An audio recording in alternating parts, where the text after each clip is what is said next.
Welcome back to Apex Sci-Fi. Chemistry is the fundamental language of the universe. Advanced civilizations use chemistry to create medicine, to terraform planets, and to synthesize fuel for starships.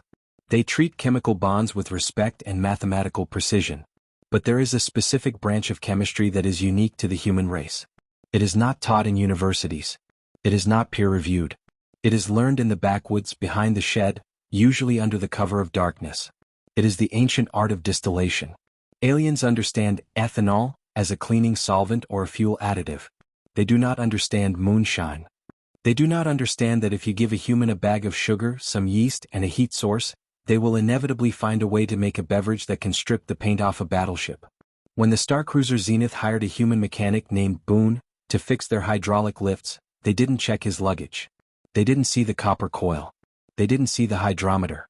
They just saw a quiet man who worked hard and kept to himself in the lower decks. But Boone was thirsty. And space is a dry county.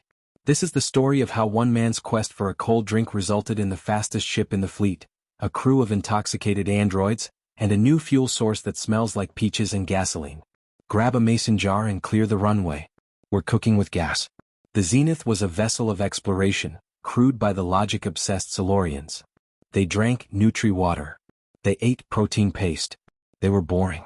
Boone, a native of the Appalachian Mountains who had found himself in space after a misunderstanding involving a weather balloon, was miserable. "It ain't natural," Boone muttered to himself, clanking a wrench against a hyperdrive conduit. "A man needs a sip of the good stuff to keep the joints oiled." Boone looked around the engine room.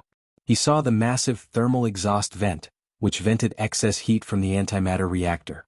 He saw the biosynthesizer, which produced vast quantities of sugary, fruit-like starch for the crew's paste. And he saw a pile of spare titanium tubing.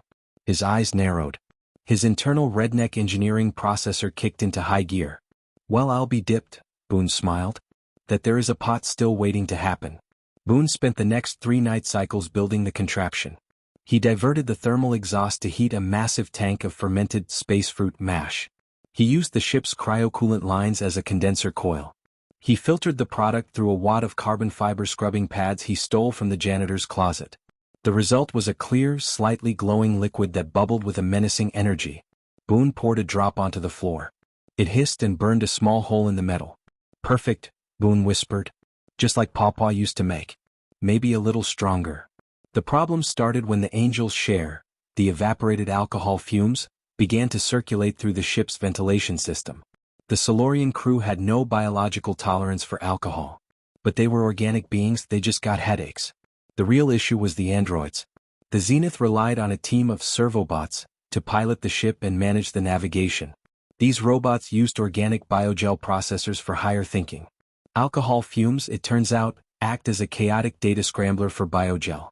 Commander Xylos walked onto the bridge at 0800 hours to find the navigation droid, Unit 7, spinning its chair in circles and beeping a song that sounded suspiciously like Rocky Top. "Unit 7. Xylos barked. "Report status." "Status is groovy, Commander," Unit 7 slurred, its optical sensors dilating and contracting wildly. "I have calculated the route to the nearest star.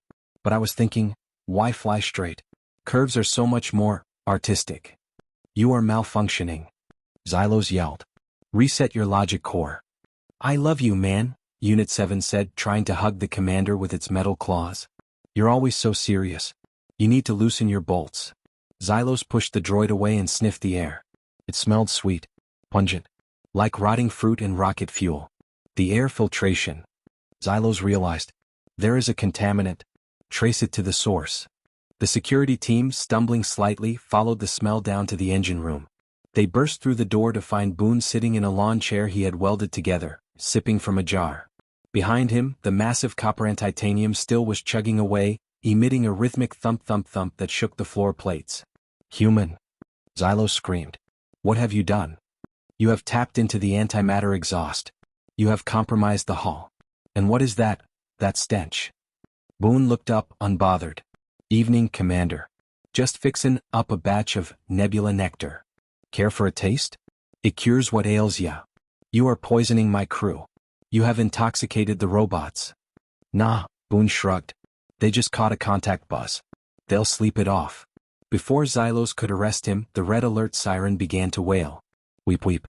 Commander, the intercom buzzed. Krogan raiders decloaking off the port bow. 3 heavy cruisers. They are powering weapons. Xylos panicked. Evasive maneuvers.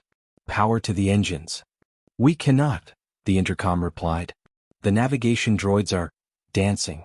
And the main fuel line has been severed to feed the humans' machine. The ship was a sitting duck. The Krogan ships were closing in.